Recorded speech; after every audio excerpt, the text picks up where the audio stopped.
दोस्तों नमस्कार, स्वागत है आप सभी का आपके YouTube चैनल मिसलेनियस गुरुजी में। साथियों, परीक्षा है 24 अक्टूबर को और चलिए आज हम लोग कुछ सॉल्व करते हैं इम्पोर्टेंट बहुत ही साथियों प्रश्न, क्योंकि ये प्रीवियस ईयर के प्रश्न हैं। तो देखते हैं कितनी तैयारी है आप लोगों की। चलिए, भारतीय संविधान के किस अनुच्छेद के तहत नागालैंड के राज्यपाल की राज्य में कानून व्यवस्था के संबंध में विशेष जिम्मेदारी है? आपको बताना है 371C, 371A या फिर डी या फिर बी।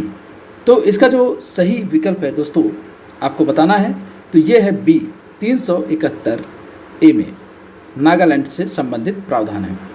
साथ ही दोस्तों इससे बहुत से ज़्यादा प्रश्न बनते हैं, तो हम लोग देख लेंगे 371 जो सी है ये किससे संबंधित है, तो ये है मणिपुर से। अगर आप लोगों ने साथियों इस टॉपिक को नहीं पढ़ा है तो इसको ज़रूर एक बार रिवाइज करिए, क्योंकि ये अक्सर पूछा जाता है।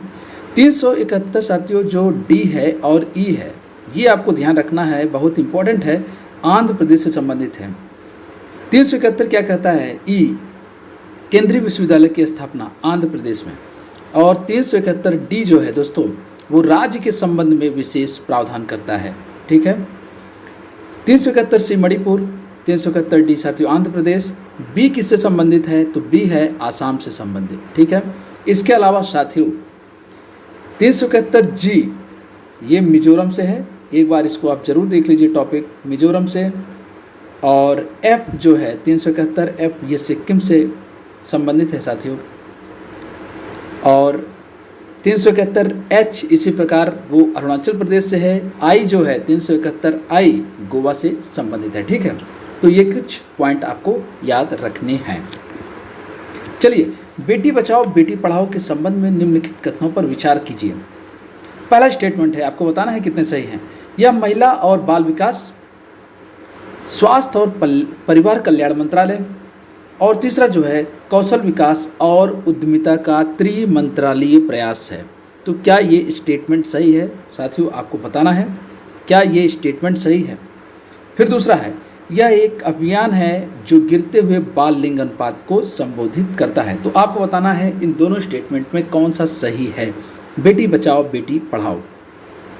तो साथियों सबसे पहले तो हम लोग जानेंगे कि इसका जो शुरुआत हुई 22 जनवरी 2015 से। ठीक है, 22 जनवरी 2015 से। इसमें जो महिला और बाल विकास मंत्रालय है साथियों ये तो बहुत ही ठीक है। स्वास्थ्य और परिवार कल्याण मंत्रालय भी है, लेकिन कौशल विकास और उद्यमिता का जो मंत्रालय है ये इसमें शामिल नहीं होता है।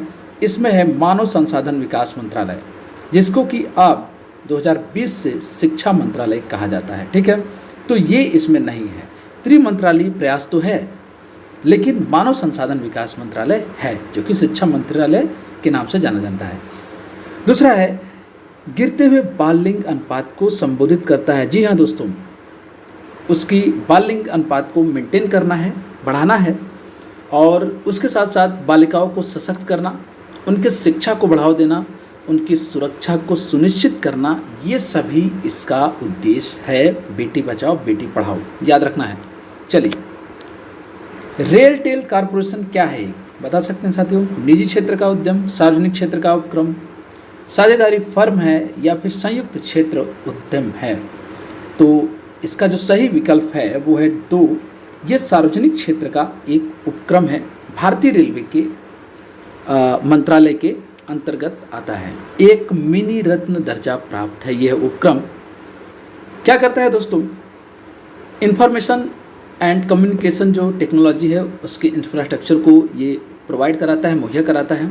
ट्रेनों का नियंत्रण करता है, उसका संचालन करता है, उसकी सुरक्षा की देखभाल ये करता है रेलटेल कॉरपोरेशन। याद रखना है, सार्वजनिक क्षेत्र का एक उपक्रम है। प्रधानमंत्री मोदी ने पंडित मदन मोहन मालवीय, साथियों बहुत इंपॉर्टेंट प्रश्न है, कि 25 दिसंबर को उनके 159वें जयंती पर श्रद्धांजलि अर्पित की। तो अब इनसे प्रश्न बनता है साथियों कि मदन मोहन मालवीय को गोपाल कृष्ण गोखले ने महामना की उपाधि दी। दूसरा है, इन्हें मरणोपरांत भारत रत्न से सम्मानित किया गया। तो इसमें कौन सा साथियों स्टेटमेंट सही है? तो मदन मोहन को, पंडित मदन मोहन मालवीय जी को गोपाल कृष्ण गोखले ने महामना की उपाधि नहीं दी थी, महात्मा गांधी जी ने इन्हें दी थी। महात्मा गांधी के गुरु हैं कौन? गोखले। तो महात्मा गांधी ने दी थी और इन्हें मरणोपरांत 2014 में 24 दिसंबर 2014 में इनको जो है भारत रत्न दिया गया था। इनकी कुछ, ये BHU के आप लोगों को पता है संस्थापक भी हैं और इनकी कुछ रचनाएं हैं जैसे अभ्युदय, लीडर, मर्यादा, ठीक है साथियों, और हिंदुस्तान टाइम्स और सनातन धर्म संग्रह इनकी कुछ प्रमुख रचनाएं हैं। तो याद रखिएगा, इनको महात्मा गांधी ने दिया है। चलिए, वन्यजीव संरक्षण अधिनियम बहुत इंपॉर्टेंट है दोस्तों। वन्यजीव संरक्षण अधिनियम 1972 की कौन सी अनुसूची 5वीं के तहत निम्नलिखित में से कौन सा कथन सही है? पहला है, इस अनुसूची में जो जितने भी लिस्टेड जानवर हैं, सूचीबद्ध जानवर हैं, का किसी भी हालत में शिकार नहीं किया जा सकता। ठीक है, इस अनुसूची में सूचीबद्ध जानवरों का किसी भी हालत में शिकार नहीं किया जा सकता। इसमें केवल पक्षी की जो जाति है, वो प्रजाति है, वो इस अनुसूची में शामिल है। तीसरा है, इसमें जो सूचीबद्ध जानवरों का शिकार किया जा सकता है। और चौथा, किसी भी जानवर के शिकार के लिए पर्यावरण, वन और जलवायु परिवर्तन मंत्रालय से विशेष अनुमति की आवश्यकता होती है। तो बताइए साथियों, इसमें क्या सही है? ये अनुसूची 5 से संबंधित है। तो इसका जो सही विकल्प हो जाएगा कि इस में जो जितने भी सूचीबद्ध जानवर हैं उनका शिकार किया जा सकता है। ठीक है, ये सही है। अब इसमें जान लेते हैं साथियों कि इसमें कितनी अनुसूची हैं। तो वो 6 अनुसूची हैं और वो अनुसूची इस प्रकार है साथियों कि जो इसमें शेड्यूल 1 है, सूची 1 है, इसमें पूरी तरह से जानवरों को उनकी हंटिंग, उनके शिकार को मना किया गया है। पूरी तरह से बहुत ही हाईली प्रोटेक्शन उनको दिया गया है। इसमें क्या क्या है? टाइगर है, ब्लैक बक है और साथियों हिमालयन ग्रोन बियर, ठीक है, blue whale, great Indian bustard, ये सभी आते हैं। शेड्यूल 2 में साथियों इसी तरह है, इनको भी पूरी तरह से सुरक्षा दी जाती है। किंग कोबरा और उड़ने वाली गिलहरी, ठीक है साथियों। और शेड्यूल 3 और 4 में साथियों इसमें भी स्पीसीज़ को प्रोटेक्शन दिया गया है, लेकिन इनमें जो अगर आप इनकी हंटिंग करते हैं तो आपको कम पेनल्टी लगेगी शेड्यूल 1 और 2 के अपेक्षा। तो इसमें क्या क्या आता है साथियों?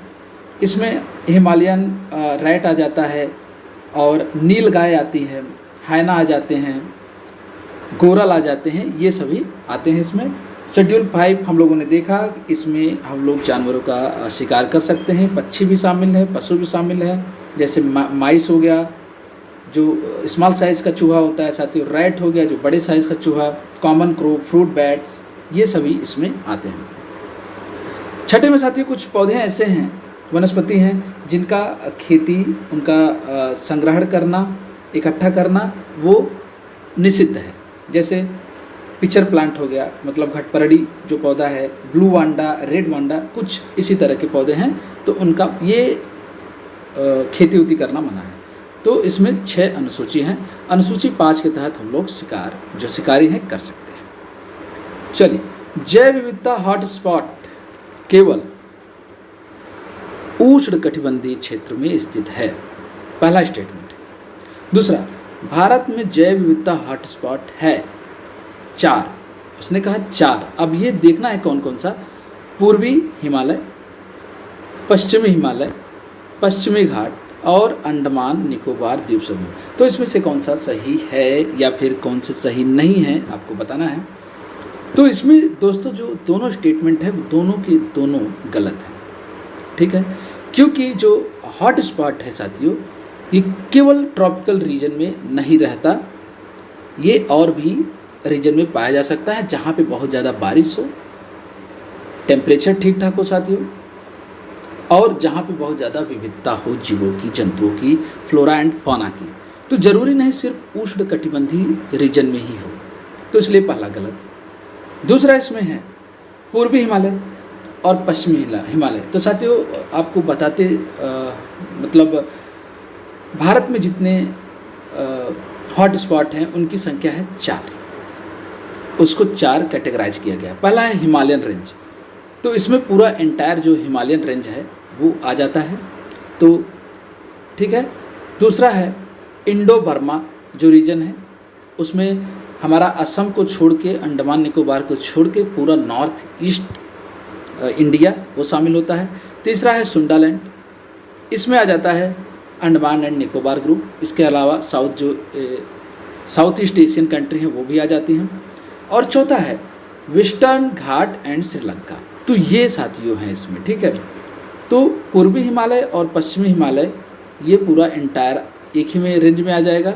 पश्चिमी घाट साथियों है, पश्चिमी घाट का खासकर पश्चिमी हिस्सा अंडमान निकोबार द्वीप समूह ये आ जाएगा, ठीक है। और साथियों पूर्वी हिमालय में ज़्यादा हॉट स्पॉट है, जैव विविधता है वहाँ पे, बजाय कि पश्चिमी हिमालय के। चलिए, एकीकृत बाल विकास परियोजना इंटीग्रेटेड चाइल्ड डेवलपमेंट प्रोजेक्ट मुख्य रूप से किसके लिए शुरू की गई थी? तो ये शिशु मृत्यु दर में कमी के लिए, ठीक है, इन्फेंट मोर्टालिटी को कम करने के लिए ये शुरू की गई थी 1975 में। 2 अक्टूबर 1975 में महिला एवं, ठीक है साथियों, बाल विकास मंत्रालय के द्वारा। चलिए अगला, उत्तर प्रदेश की पहली दुग्ध सहकारी समिति किस जिले में स्थापित की गई थी?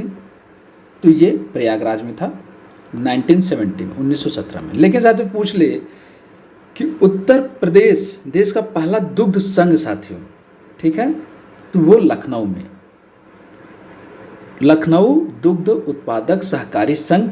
ये अगर संघ लग जाए तो साथियों लखनऊ में, और सहकारी लग जाए तो वो प्रयागराज में, लखनऊ में 1938, ठीक है। उत्तर प्रदेश दुग्ध अधिनियम 1976 में, याद रखना है आपको। निम्नलिखित में से कौन सा उत्तर प्रदेश के कवाल शहरों के बारे में सत्य है? आज का अंतिम प्रश्न है, कवाल शहरों के बारे में सत्य क्या है?